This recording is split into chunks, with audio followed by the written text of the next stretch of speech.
فأعلن اليوم عن استهداف المملكة العربية السعودية لوصول الحياد الصفري في عام 2060. To many, it is a dream that seems impossible. A desert-covered nation seeking to lead the world in green transition has embarked on one of the most ambitious endeavors in the history of mankind. We need to adapt to climate change. It's an ambition from the Saudi government that we are up to the challenge. Obviously, climate change is real, and obviously we have to fix it if we want to improve the quality of life. The goal is to ensure that flora, fauna, and future generations thrive together. If we want to leave the world a better place than we found it, we have to do something about it, and we have to do it now. We've got it. We have the sun, we have the wind. We strongly believe that as a country, we're bequeathed with so many different sources of energy. And therefore, we have changed our model from being a hydrocarbon producer to an energy producer. It's an incredible vision, one that will be achieved in a single lifetime. وتحدث جدا نحن في كوكب واحد في ارض واحده كما يعمل في المملكه العربيه السعوديه لا شك ان اثر الغذاء الاساسي للعالم. The Saudi Green Initiative is our proclamation of what we value to resolve our most pressing environmental and ecological challenges. Saudi Arabia will unite the collective knowledge and passion of the entire kingdom. We will be reducing our emission of CO2 by 278 million tons by 2030. That 278 is equivalent to today's emissions of Kuwait, Bahrain, Qatar, and Oman. Saudi Arabia believes in a sustainable future. The kingdom is acting to reduce emissions, power the nation with renewables, and invest in the innovation and development of sustainable energy sources such as clean hydrogen and synthetic fuels. This is an agenda that is driven by the youth that want to do better days and nights now and in the future. No such effort has ever been undertaken before on such a large scale. We each embrace behaviors and activities that promote good environmental protections. We create the foundations for change and progress. Species extinction is a very real and dangerous reality. It's a global concern, and the kingdom is taking responsibility for it and demonstrating our leadership. Perhaps the most ambitious objective is the widespread afforestation of Saudi Arabia. 10 billion trees must be planted, and the survival ensured in a country with the world's third lowest rainfall. The ambitions are big, the resources are big, and the results will be tremendous. Groundbreaking research will enable suitable native species to be planted in ideal locations. While Saudi Arabia is well known for its vast natural resources, many are unaware of its diverse ecosystems. Their world is interconnected, and all life matters. The Arabian Leopard nearly became extinct in the 1960s, and it was all but lost for decades. And now, against all odds, it's back. An abundance of unique flora and fauna have made their homes to the kingdom's deserts, wadis, mountains, and mangroves. Soon, a third of the country will be declared as a protected wildlife reserve. A line in the sand that will redefine Saudi Arabia's relationship with the natural world forever. Our objective is to preserve our planet. No country can do this alone. We have to do it together. We know what we're protecting. We know the importance of preserving our natural wonders. It has only been 12 short months since the Saudi Green Initiative was launched. The efforts are already bearing fruit. We ask ourselves if we are good and have the wherewithals and the endowments. Why can't we do all of that? The Saudi Green Initiative, from ambition to action.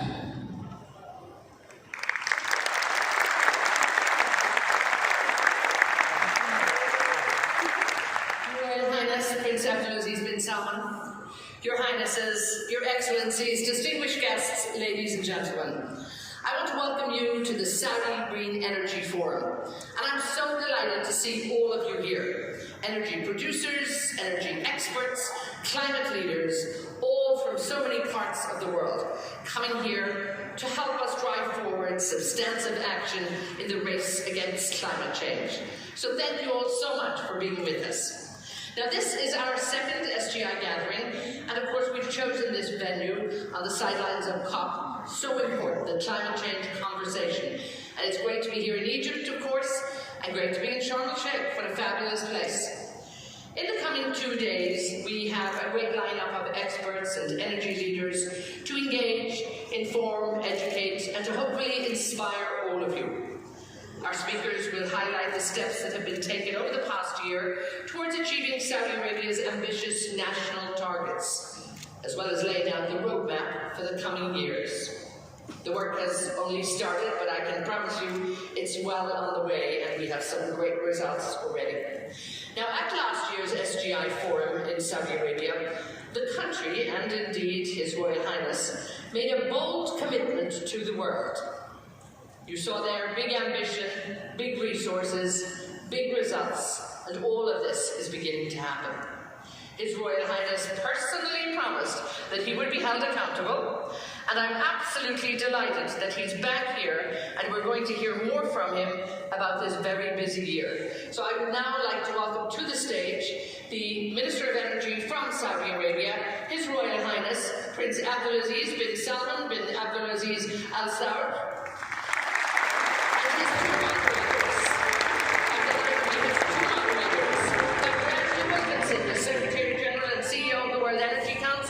And Jared Daniels, the CEO of the Global CCS Institute.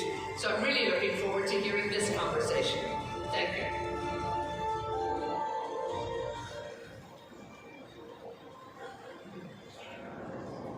You are in the right outfit.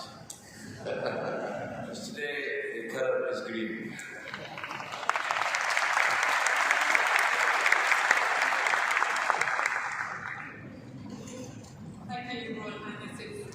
I'm delighted to be back. You've been scaring me in the other room. You've been promising that you... I haven't scared you. I'm just saying there's a big red clock there, so we've got to go from red to green as quickly as possible.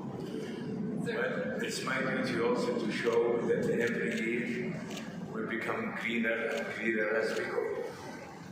so as the introduction laid it out, we're back here at the Saudi Green Initiative a year after you made some really big statements and promised to be personally accountable. So, what's happened in the last year?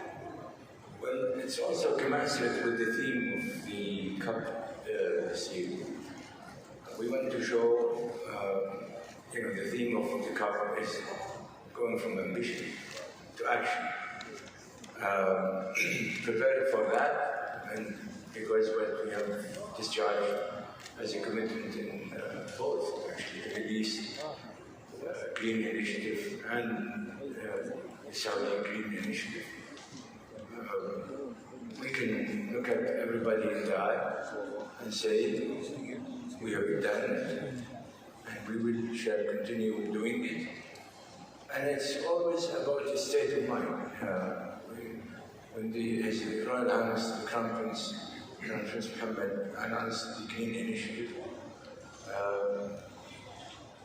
where it will be held every year, it's setting actually yourself to be held accountable, that you want to be held accountable, and you have the confidence to be held accountable, and you don't mind being checked by others. But in all of that, we're trying to set an example for others. If they really are ambitious enough, committed enough, they should not be shying from putting together events like this on a yearly basis. And now I think we made a good shift, which is making this two events commensurate with the COPs. So hopefully next year we will have both the Middle East Initiative and the Saudi Initiative commensurate with the COP and the UAE. And I hope other countries hosting the COPs in the future will continue holding us accountable to have these meetings and these events commensurate with the COPs. Now, in trying to show how much we have done in fulfilling our promises, I have in front of me, as an elderly, I can't remember all everything, and I cannot read from paper, so I asked our friends to put something for me, so if you can bear with me. But it's a huge laundry list. And it's exciting laundry list. It tells you a lot of what we have done. We, in the form of young women and men of Saudi Arabia, the leadership, of course, of Saudi Arabia, the commitment of the leadership, those who work with the leadership, not only government, but state-owned enterprises, the society, the NGOs, and everybody else in this country. I owe it to them, so bear with me. But, you know, it's a proud moment for me, because the longer the laundry list, the more we showcase our commitment. So bear with me if you can. And I would urge our friends who were worried about holding us accountable last year. You've asked for it, you've got it. So bear with me. Can we go through that?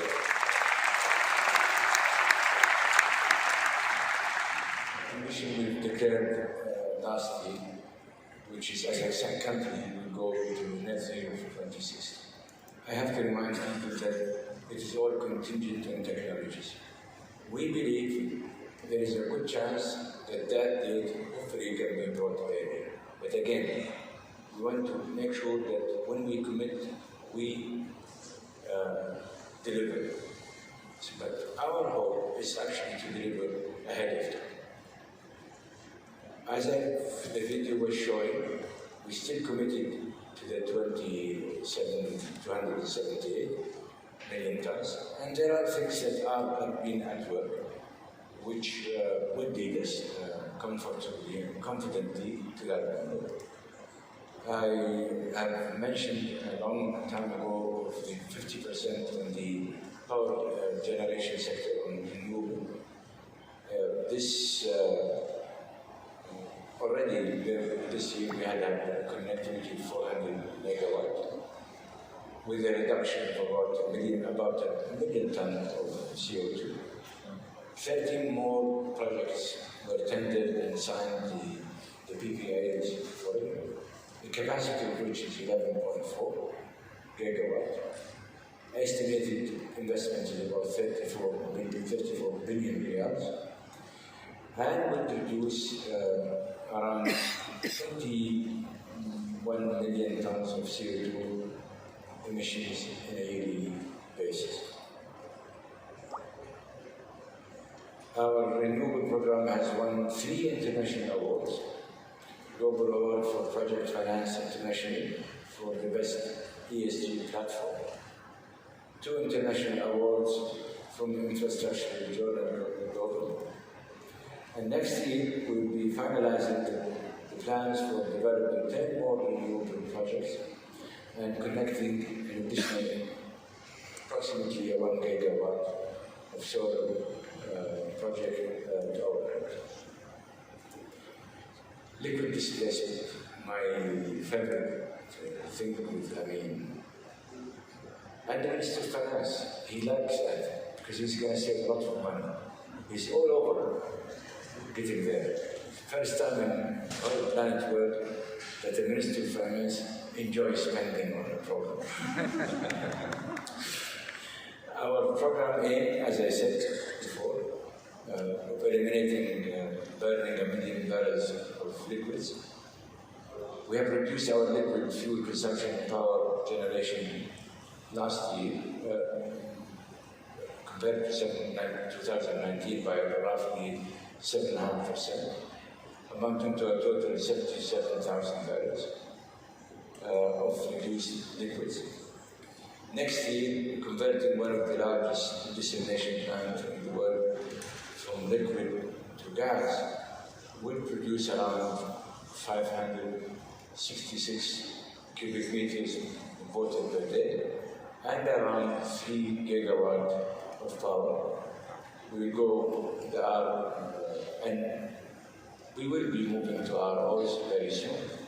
Our capable and committed Minister of Environment, Water agriculture is all over us because he likes the RO technology. It really is going to save us 30%, of course, aside from the amount of emission reductions. The Saudi energy efficiency, your baby, you visited us at that time. Again, we avoided or reduced CO2 equivalent emission or energy efficiency has improved by about 6.3% in 2021 compared to 2020. Second phase of the, what we call it the Saudi Cafe, which is the average fuel economy for cars, improving fuel economy at a rate of about 3.5% per year. And the total emission reductions achieved will increase from around 0.9 million tons to roughly around 2.5 million tons annually. Tershi is a state-owned company. The government wanted to make sure that the government started with fixing its own building, fixing its own bulbs, lights, and everything, and become an example for everybody to follow through.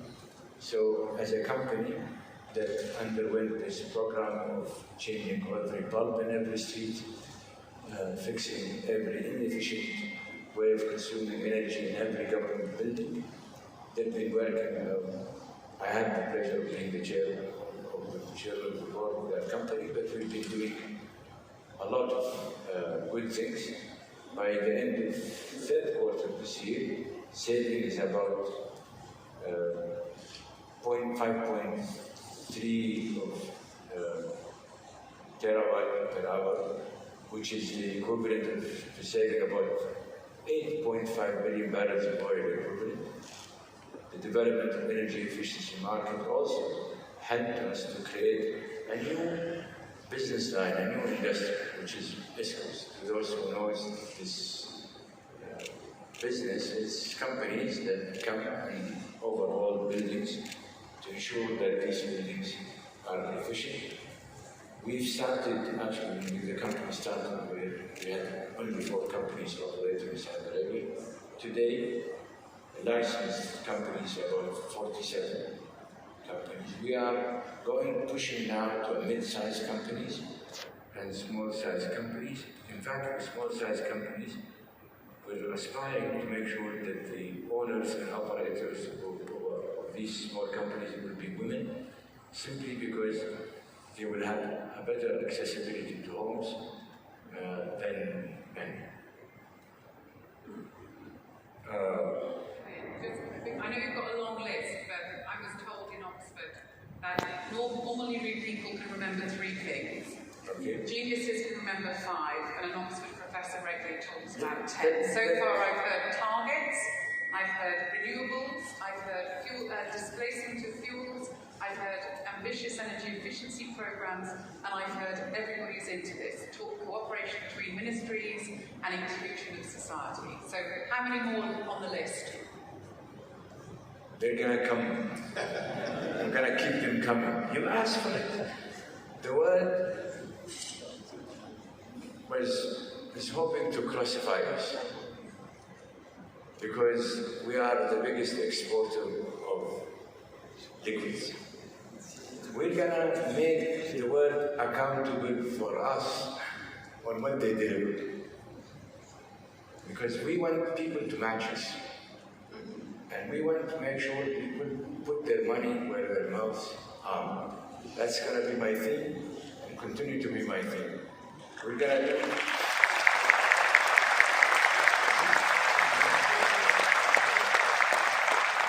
Indeed, we want to make sure that the world get to be held accountable to us.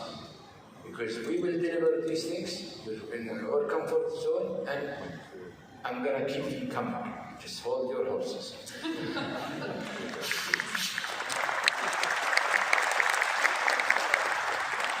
last year on clean hydrogen, and we are going to call it clean hydrogen because we have a good team here. They're here, present here. We're working with even standardizing hydrogen. We don't have to call it green, purple, yellow, pink, blue, gray. We have to work on standardizing hydrogen, and let's call it clean hydrogen or low carbon hydrogen. Whatever it is, hydrogen. But at the end of the day, we have to agree on standardizing the quality of hydrogen and make sure that it is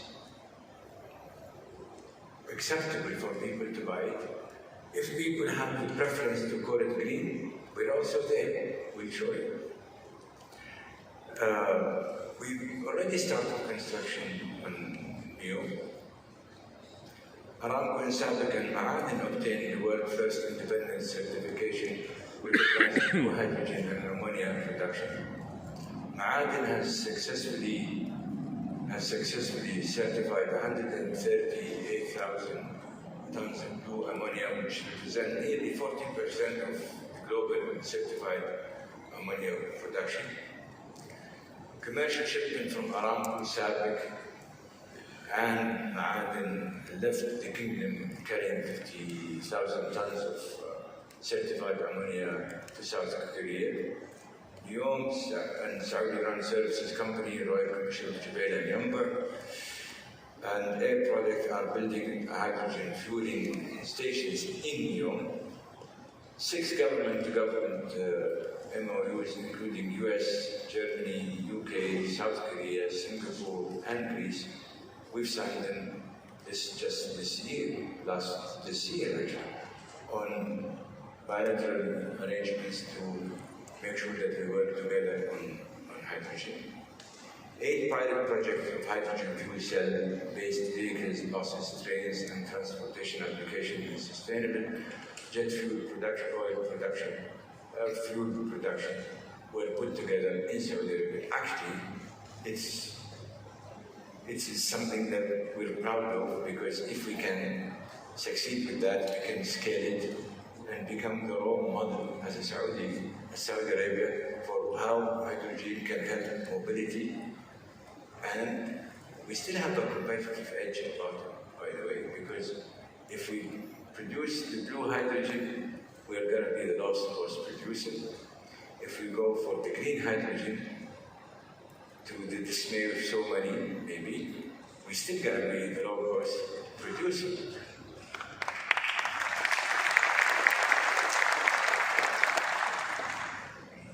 The event last night, where both of you were here, and some of our friends here attended. And again, it was a proud moment for me yesterday, so as it is for our friends in Aramco. And will become very soon with SABIC, the CCUS project. The capacity of 44 million tons annually by 2035. We're not giving it this softy language. We're saying we will deliver in 2035 the 44. But in 2027, we will deliver the 9. We are the only country yet that I know that delivered a commitment to the operator of incentivizing the operator. So yes, we will be incentivizing the operator. Myself, my team, our team in the ministry, the team with Aramco, we worked laboriously hard to get the story correct and to get the arrangement correct. And we'll be more than happy to share it with other governments of what to do as an enabling regulator to ensure that the operator can be incentivized to do the right job. That's why, myself and Amir were almost breakdancing last night when we signed up.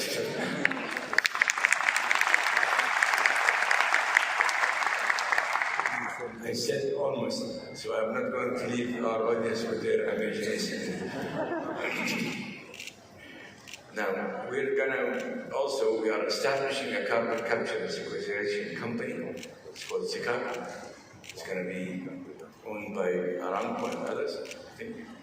And, as I said, the 9 million will be there.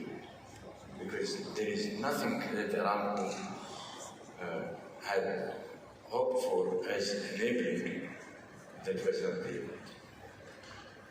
The 3 pilot projects of different carbon capture and utilization application, which is in CAUS, NEOM, and SEC. It's a small scale thing, but it will be delivered. A software cement company is also building a self-sustained CCUS for cement industry, and if that model can work, it is going to proliferate in all the cement industry. Ma'aden is also with Gulf Clio utility utilize CO2 captured from ammonia facility for industrial application. These entities will be signing MOUs and agreement actually after the session, immediately after the session. Can't go more transparent than that. That's only a couple of minutes away. We're up to 7 still. We'll squeeze our friend, the organizer, to give us some liberty. Bedouins are libertarian by design, so.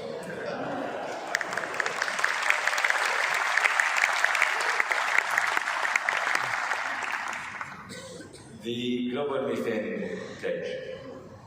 We were the first, or amongst the first, to say yes.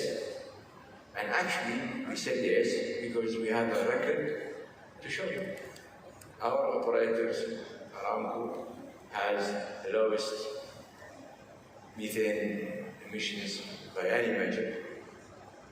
Now, people like to use per capita, but this is deceiving. Because otherwise, we'd have to borrow some of our friends to come and live with us to make sure that the number is correct. You know, you could be deceptive as you wish, but the world would not listen to you. But it's actually the 0.005 thing that no one is delivering, maybe with the exception of Norway and Denmark, or just Norway. And look at the scale of the size of the production of liquids, gas, and what have you, and with all due respect, what Denmark or Norway is producing.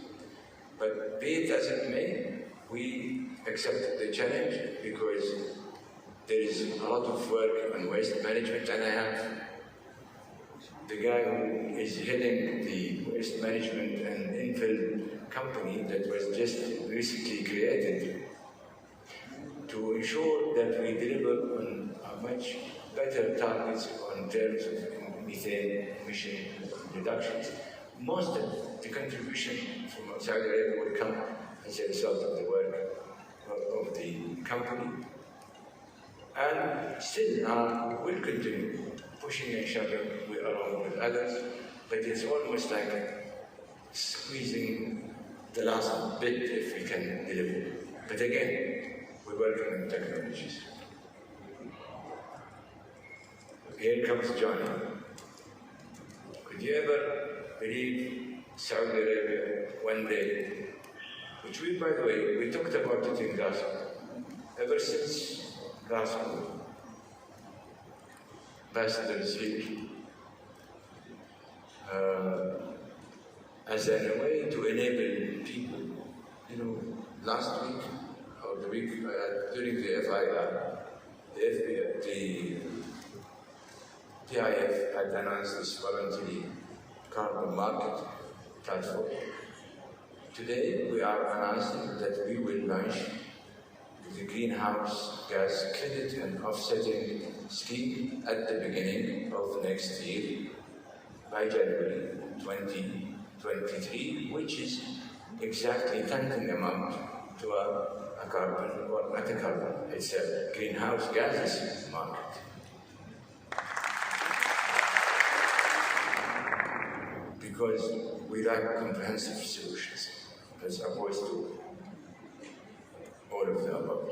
So, I would love to, of all our audience here and others who would wish to know more about this offset so-called market, we have the right team. They could be here and they could be in the blue zone anytime, any minute. They can showcase the timeline, the way forward, and how much our work with the British government at that time, in COP26, finishing off the Article 6 rule book, had enabled us to be here today and I'm making this announcement. So I'm very grateful to our friends from the UK at that time, and Sharma himself, the team of the genuine work that we did together, which is a state secret, but now we're revealing it. I think the ambassador is fleeing from the room. You're here, remember how much work we did? Well, we're delivering it. Thank you very much. Comprehensive solution, right? Clearly technology enabled, clearly all of the above. You walked us through what you've delivered in terms of energy efficiency, renewables, hydrogen, new work in carbon capture and storage going forward. You mentioned it takes the ministry, state-owned enterprise, finance, industry, all of us working together. I know that we have a list that's long and counting, right? And one of the questions globally you also mentioned is the network and the bilateral relationships with many countries that you just mentioned, all working together to do this. Time is not on our side. We're at the COP talking about climate, but that is in the broader context of how we balance climate change mitigation with other aspects driving humanity forward. And the question that I have for you is, given all of what you have to work with, all of these levers, where do you see going forward your leadership, Saudi leadership, to try to optimize our solutions across all of that, not just the climate mitigation, but what you talked about last night with stoves, human health, and time and poverty, all of those topics? Well, we're also mindful, which has skipped me, but part of the equation with some of the attending list has to do with clean energy, clean fuel for cooking. And this is something that we hold it up close, and we as Saudi Arabia, we hold it up close and personal, because we deal with so many countries that are suffering from energy poverty. And the number are staggering, and actually any sense of humanity will have to lead people to focus on this issue. And to be honest, make this whole debate less condescending by making sure that people understand the priorities of the others. Can't go to these countries who are suffering from serious energy deprivation or poverty and ask them to do this and that and this and that. And you can't come to them with these so-called, on the outside it looks nice packages, the 100 billion and what have you. But when you go, but the devil is in the details. When you go and see the details of this 100 billion, and you discover that even if a company, a JNBC, or government borrow X money, X dollars from a bank, it will be accounted for as part of the contribution. That makes you, again, worried. The reason we took upon ourselves that initiative of working with others, and you will hear a lot from us working with others on this clean fuel for cooking, because of its humanitarian element, because of its environmental contribution, because, and keep in mind that even this whole facility, we made it rounded and rounded, including the exhibition. If you really want to understand what Saudi Arabia is doing now and will be doing in the future, look again to the circular carbon economy. We're going to reduce, we're going to recycle, we're going to reuse, and we're going to remove. Part of removing is not only the greening of Saudi Arabia, medicinal greening, but also, and I would like to make this opportunity as a calling, an additional calling. Let's all congregate and work with these African countries, Southeast Asian countries, because they're removing things in order for them to cook. And they are cooking in a primitive way that brings illnesses, diseases, and deaths.